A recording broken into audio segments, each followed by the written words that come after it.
What is up, everybody? This is Mason Alexander Reviews. I'm back at it again with another video. Welcome back. It's been a while since I've uploaded my last video. I've had a lot of things going on in life, so I've taken a break from YouTube for the past couple of months, but I'm back at it again today with another shoe review. Today we're going to be talking about the Rick Owens Dark Shadow, and this particular shoe is from Baskick. So they sent me this sneaker to review and show you guys, so you guys can get an up-close look at this shoe. I'm not going to talk too much about it in detail. I'm just going to show it to you guys, get some B-roll shots of it, and you guys can tell me what you think of it.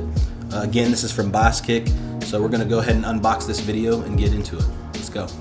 So starting out with the box, it comes in a dark gray that has this name Rick Owens on the top of the lid with nothing really else on it. Once you open the box, you'll find three things: this StockX card authenticated replica, a Rick Owens card with some info on the back, and then the shoes wrapped in this plasticky type of cloth.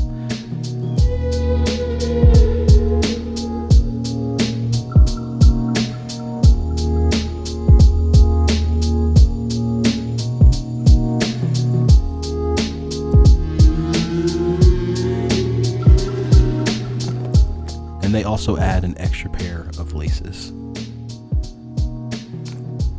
On the upper of the shoe, you have this canvas that comes in mostly black.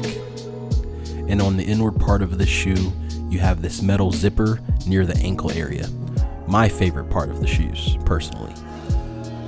On the bottom of the shoe, you have this name, Rick Owens, engraved.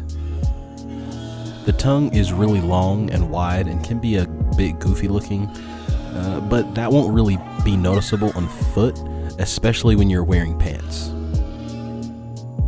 I had Baskick give me a normal size 12, and they fit pretty well. They just have a little extra room in the toe area, but I recommend true to size for the best comfort. One thing I didn't really care for was how banana shaped this shoe looks, so I took some time to bend and reshape it for a straighter looking midsole. These shoes are really solid, especially if you like that Rick Owens look, but don't want to spend designer prices. Alright, so that's pretty much it for this review. So this is an interesting shoe to have in your collection, and if you want to get it, go to Baskick. It's on their site for $195. Reach out to them and they will hook you up. Really good company to work with. So that's pretty much it. Again, please subscribe if you haven't already. Like this video and comment down below what you guys would like to see next. And I'll see you guys in the next one. Peace.